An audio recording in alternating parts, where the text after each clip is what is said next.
Hi, it's Suzy with another quick exercise tip.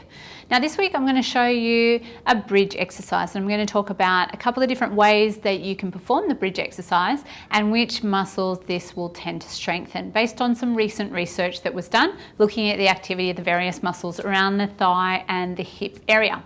So first things first, let's just review what a basic bridge looks like. So what we're going to do is lie down. You don't have to do this on the ground if you find it difficult. You can try a firmer surface if you've got a reasonably firm mattress. You can either keep your hands down, but if you do, you want to make sure that the palms are facing up so you're not tempted to really push down too much.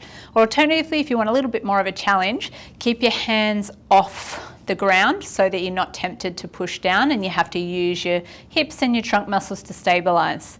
So you're going to lift the hips up like so until there's roughly a straight line between the knee and the shoulders, and there shouldn't be any pain anywhere in the body when you're doing this.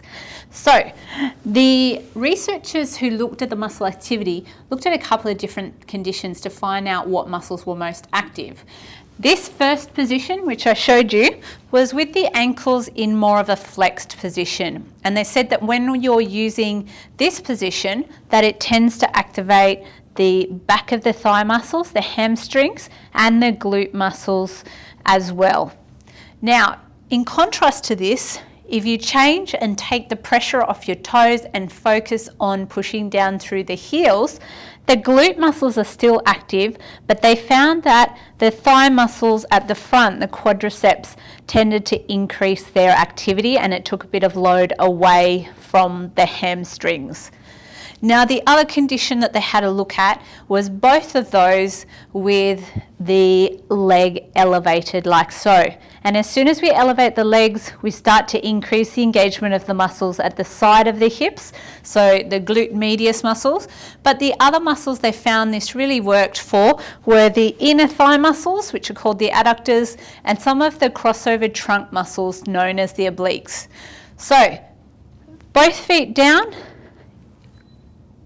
hamstring muscles. Toes up, more of the quadricep muscles. And one foot up at a time, and we're working more inner thigh, outer thigh, and those crossover trunk muscles, as well as the glutes. So I hope you've enjoyed today's short tip. Stay safe, stay active, and I'll see you soon for another quick exercise tip.